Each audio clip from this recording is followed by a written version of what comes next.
does Mohammed bin Salman's trip to Washington tell us about the current state of U.S. Saudi relations? What are both sides hoping to achieve, from investment and security guarantees to energy and nuclear cooperation? And how do broader regional dynamics shape Saudi Arabia's growing regional ambitions and its evolving role in the Middle East? I'm Mona Yacoubian, Director of the Middle East Program here at CSIS. And to help us unpack all of this, I'm joined by Michael Ratney, former ambassador of the United States to Saudi Arabia and non-resident senior advisor to the Middle East Program here at CSIS. Ambassador, great to have you here. Thank you. So the Crown Prince's visit to Washington marks a remarkable turnabout in the bilateral U.S. Saudi relationship. It comes after President Trump's first planned foreign trip to the region in May, where his first stop was Saudi Arabia. What is the significance of Mohammed bin Salman's trip? So it's true, the U.S.-Saudi relationship has gone through some ups and downs, to say the least. I think the relationship in general has been on a good trajectory for the past few years, even predating the beginning of this Trump administration. And I think it's in good shape now. It's interesting to look back. The relationship was kind of bumpy in the Obama administration, and yet Barack Obama did visit Saudi Arabia. I think the Saudis sort of looked forward to the first Trump administration, and that was great until towards the end. If you recall the Iranian attack on Abqaiq and Quraysh, when the United States essentially did nothing, sort of washed their hands of responsibility for what was a really kind of profound strike by the Iranians at the heart of Saudi energy infrastructure. And I think the Saudis were looking forward with some trepidation to the Biden administration because they had heard a lot of his rhetoric about human rights and some of the negative comments about Mohammed bin Salman, and they didn't quite know what to make of it. In the end, the relationship got worse, and then it got better, especially towards the end as we started negotiating a normalization agreement and an agreement for a possible U.S. Saudi mutual defense treaty. And then at the beginning of the Trump administration, I think that trajectory continued. I think in some sense there was probably a warmer relationship between President Trump and Mohammed bin Salman, warmer than with Biden, but essentially the substance of the relationship was continuing.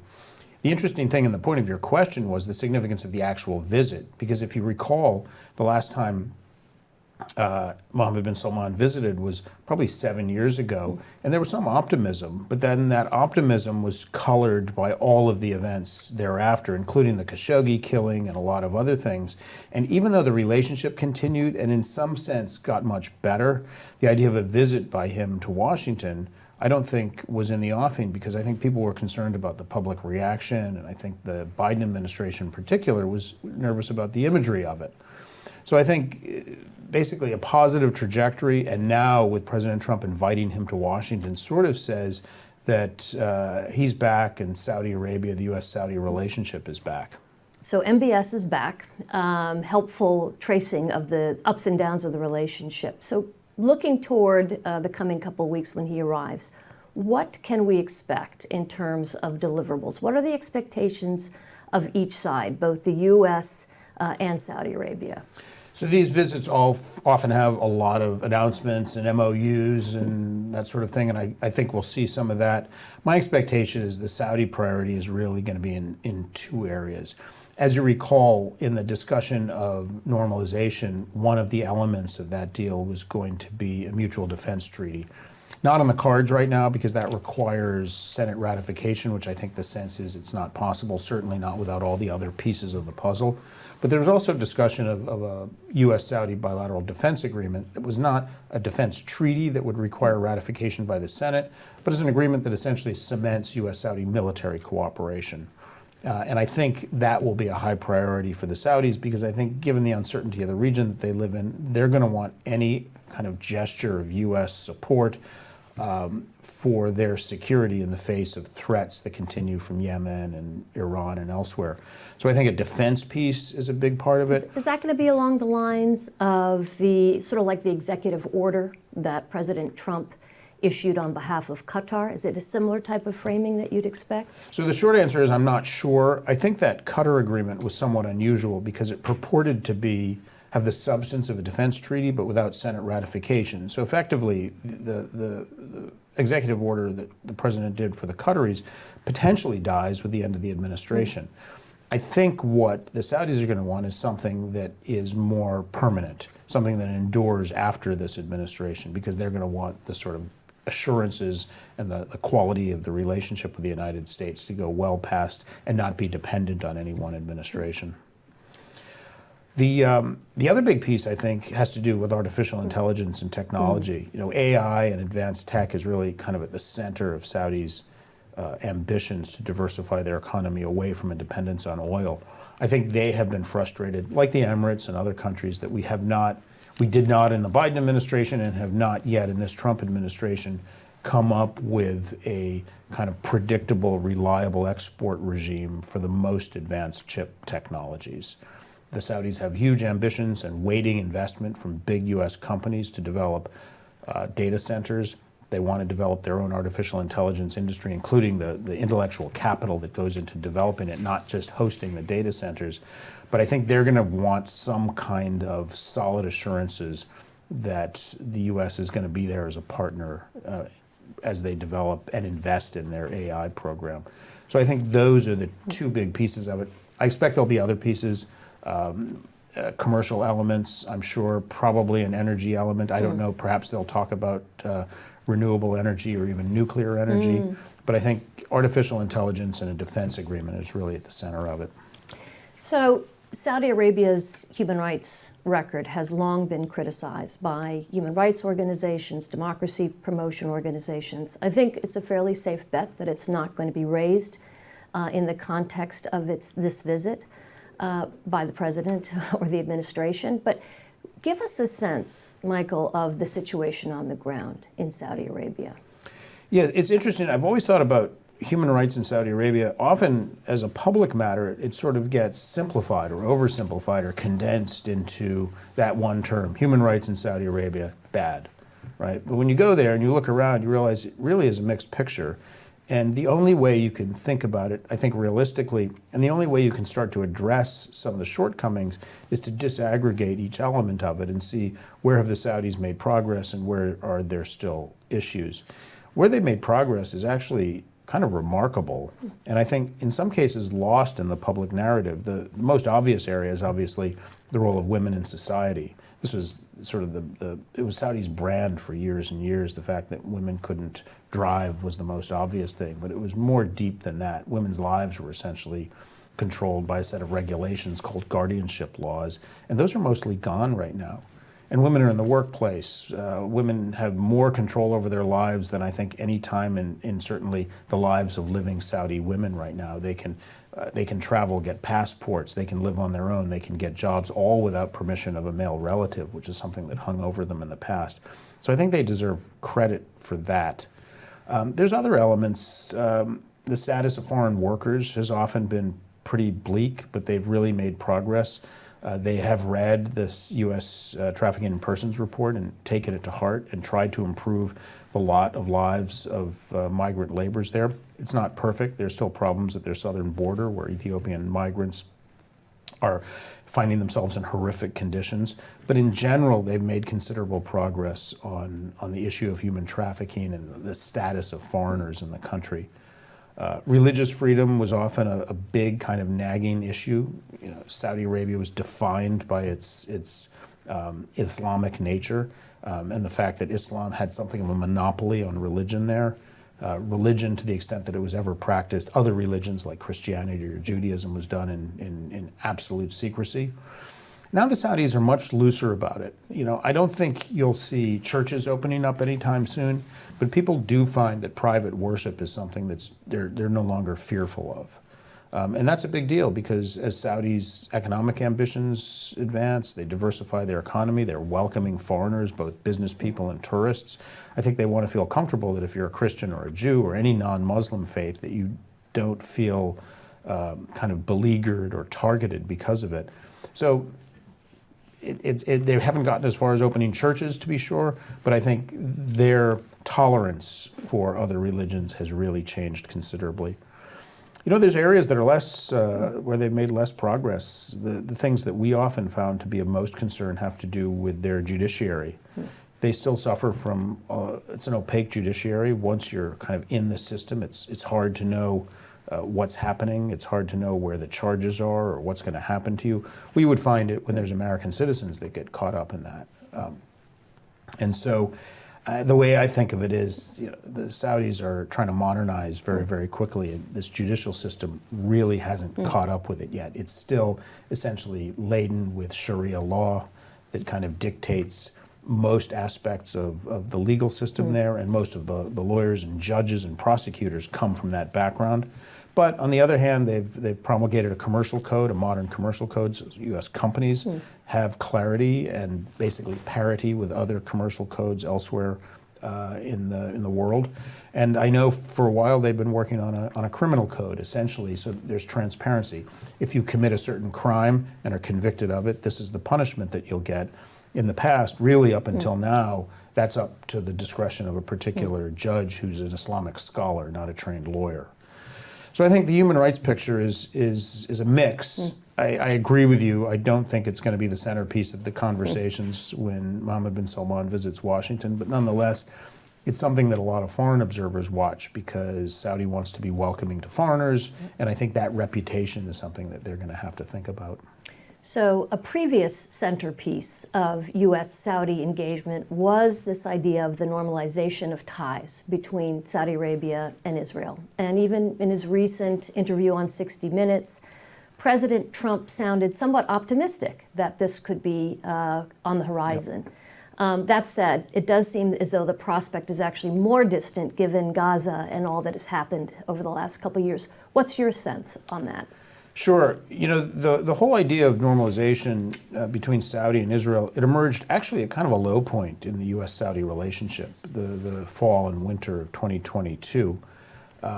Almost improbably, the idea was injected into our conversations about how we could improve the relationship. The way the conversation emerged is it sort of centered around a trade. On the one hand, the U.S. and Saudi Arabia would conclude a mutual defense treaty. It's something Saudi badly wants, given the investments that they're making in the future and the uncertain region that they live in. And in exchange for that, Saudi Arabia and Israel would normalize relations. There would be other things. There was always going to be kind of an economic and energy component to it. There was always going to be a significant element for the Palestinians because the Saudis have been clear they want to use this as a way to kind of cement the possibility of a pathway to Palestinian statehood. And it was a package, an economic component, a Palestinian component, normalization, defense treaty, and probably beyond the defense treaty, a defense cooperation agreement of some sort, a more nuts and bolts agreement. And the idea was you need something for everybody, because this would have to go to the Senate, specifically the treaty part, and to get 67 votes in the Senate, basically there has to be something in it for everyone. For Saudi, for the U.S., for Israel, for the Palestinians. As the Gaza war kind of got off after October 7th, and the situation dragged on for so long, and the situation in Gaza became so bleak, and the catastrophe for the Gazan people was so horrible and so visible in the media, it became harder and harder for the Saudis to move ahead with this. Obviously, the idea of Saudi-Israel normalization, it has huge advantages, but I can't say it's hugely popular among the average Saudi citizen or even among the average Arab more broadly. And the Saudis have to be aware of that. I think they see the advantage of it. To be honest, I think the basic calculus is still valid, that integrating Israel into the region has advantages for everybody. A U.S.-Saudi mutual defense treaty helps bring clarity to that strategic relationship between the United States and Saudi, especially if something goes wrong, i.e. serious war with Iran. So I think the basic calculus is there. I'd like to say it's a question of timing. This is not the timing. The Saudis have publicly said over and over again, this is not the timing. Basically, we have an uncertain ceasefire in place in Gaza, thank God. Whether there's an opportunity for that to transition to a longer term peace agreement of some sort is unknown. And the Saudis have made clear what their requirements are. You know, they want to see the Israeli Defense Forces out of Gaza. We're far from that right now.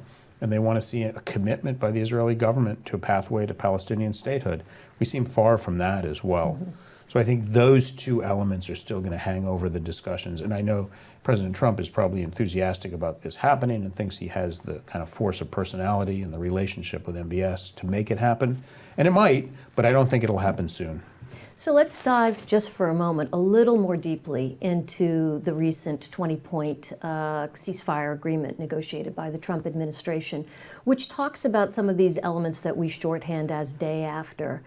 An international stabilization force, for example, as well as Palestinian governance arrangements. Do you see Saudi Arabia playing any sort of role in this?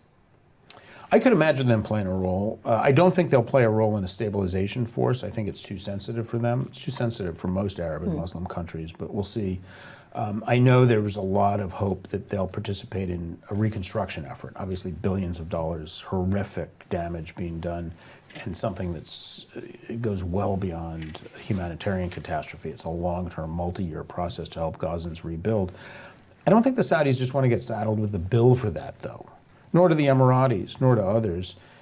What they want is it to be connected to some broader effort, a sort of a coherent regional effort in which the U.S. and Europe and the Middle East and others are all participating in reconstruction of Gaza, and that reconstruction is connected to something, a political pathway for the Palestinians particularly, because they don't want it to happen again.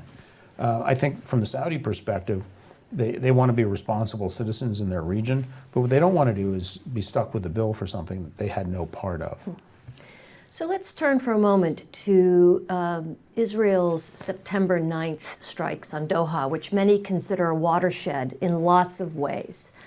Not long after those strikes, Saudi Arabia and Pakistan announced a mutual defense agreement. It can't be purely a coincidence, the timing of that announcement. Can you unpack for us a little bit what the dynamics were around that? Yeah. And to what extent they relate to what happened in Doha? I mean, I think everybody in the region found it shocking. It seems quite a few people in Washington found it shocking too, as it turns out. And it really shook, I think, the sense of some Gulf partners about our reliability. Here's Qatar. We have the largest Air Force facility in the region in Qatar. We have a long-standing and deep partnership. They were instrumental in the negotiations over the hostages, and they found themselves the victim of airstrikes both by Iran and later by Israel. And I think the Qataris would ask themselves, okay, so what is the value of strategic partnership with the United States if we're the victim of airstrikes by both the Israelis and the Iranians? And I think the other Gulf partners looked at that as well and kind of asked the same questions. So yeah, the Saudis and the Pakistanis, they've had an extremely close military relationship for many, many decades. Even during the period when Saddam Hussein invaded Kuwait, there were Pakistani soldiers in Saudi Arabia at that point. So that partnership is longstanding. The timing of the announcement, maybe not a coincidence, I don't know. These things sometimes are partly coincidence and partly not. It's a little bit hard to tell. But I do think it sent a message that even though our Gulf partners want kind of a primary relationship with the United States, they're going to hedge because sometimes they just don't know exactly where they stand. I don't think it's a rupture in the relationship with us. I don't think they want to break the strategic partnership. In fact, I think what they want is greater clarity in that partnership. They want to know exactly where we stand, and we want to know exactly where they stand. That's the beauty of some kind of a defense agreement that might emerge from this trip by MBS to Washington.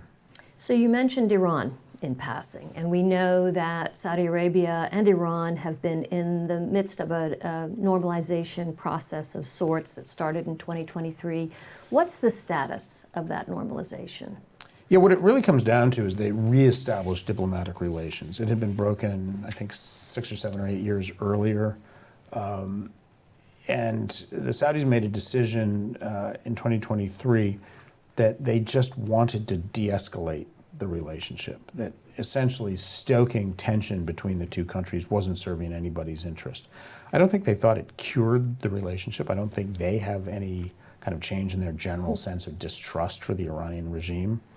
I don't think détente or the reestablishment of mutual relationship between Iran and Saudi Arabia means they like each other again or they trust each other again. I think the Saudis just look around the region and they're making these huge investments and they're transforming their economy and their society, and they're surrounded by threats.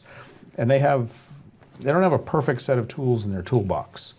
One of them is diplomatic relations with Iran, open conversations.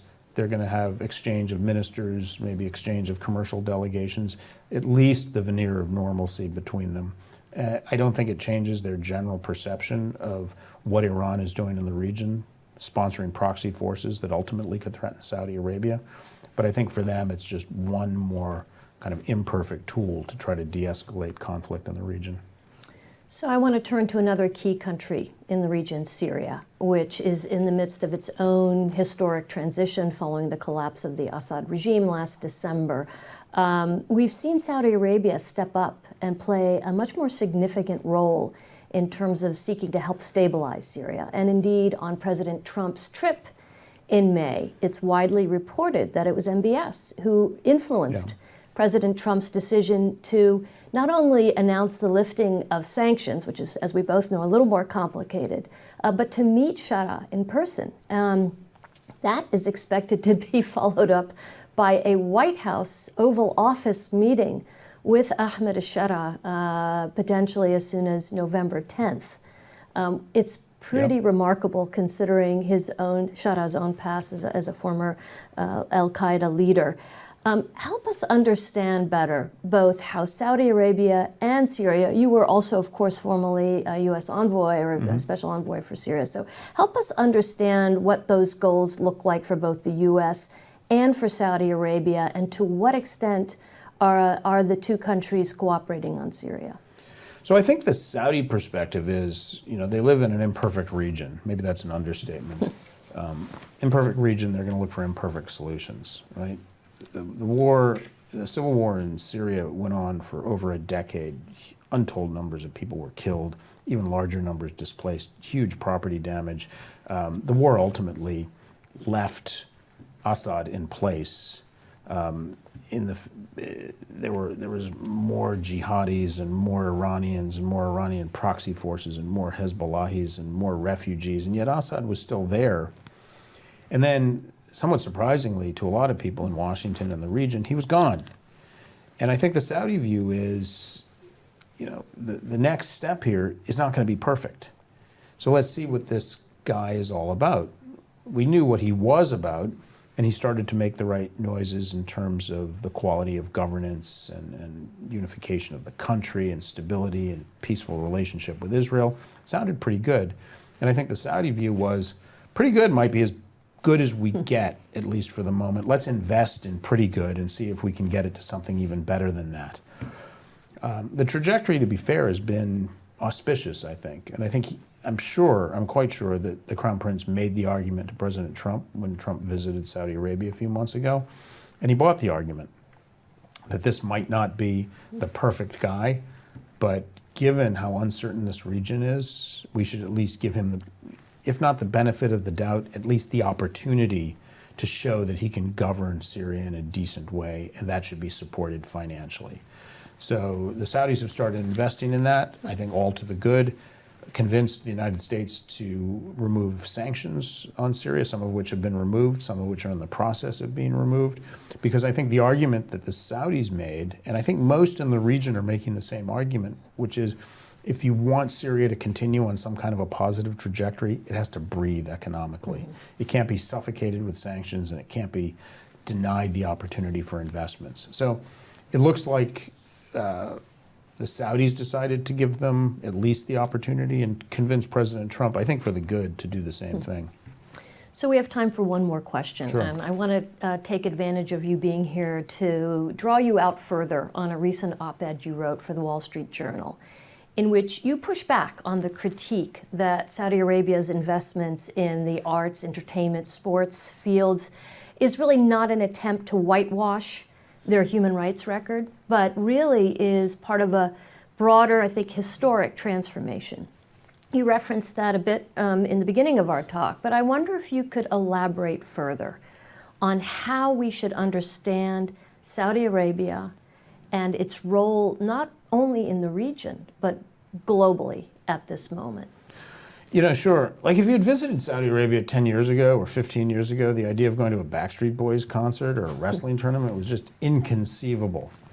And the fact that that kind of recreation and entertainment was denied Saudis made it kind of an odd place. I think kind of a dour place, in a way kind of a neurotic place, not a normal place. And as the Saudis have tried to modernize their country, one of the things they want to do is just be more normal. And part of normal is there's recreation and entertainment. And Saudi being Saudi and the Gulf being the Gulf, they spend big on it. And they bring in big names. Sometimes I thought it was a bit patronizing of people outside Saudi, particularly in the West, to look at that and look at it through the lens of, through our eyes. Surely they're doing this for us, right? Why else would they bring these concerts and sporting events other than to impress foreigners? And when you live there and you see what's going on, you realize they don't particularly care about impressing foreigners. At least maybe in some ways they do, but certainly not this way. Here they have a huge, it's a country of over 30 million people, probably 2/3 of those are Saudis. A huge percentage of those Saudis are fairly young. And they see the world. They see the world through social media. They know what's going on, and the idea that their country doesn't have that, it doesn't make any sense. And the idea that their country should somehow be punished because of shortcomings in human rights by denying them entertainment makes no sense to them. And when you visit there and you go to some of these events and you talk to the Saudis and you see just the joy of their living these kind of deliriously normal lives, you think, is it up to me to say they don't deserve that because we as a government have a problem with various aspects of Saudi's human rights record? It just never made sense to me. If a mayor of a U.S. city decided to bring a sporting team or a concert, we'd say this is an enlightened person who wants to bring culture and education and recreation to his people. Somehow that doesn't translate to the Arab world. I don't buy that. So I think, to me, it's just part and parcel of an effort by the Saudis to, we think of it in terms of some of these gigantic projects that they're building and the magnitude of the transformation of their own society. But part of what they're doing is trying to make it a normal place.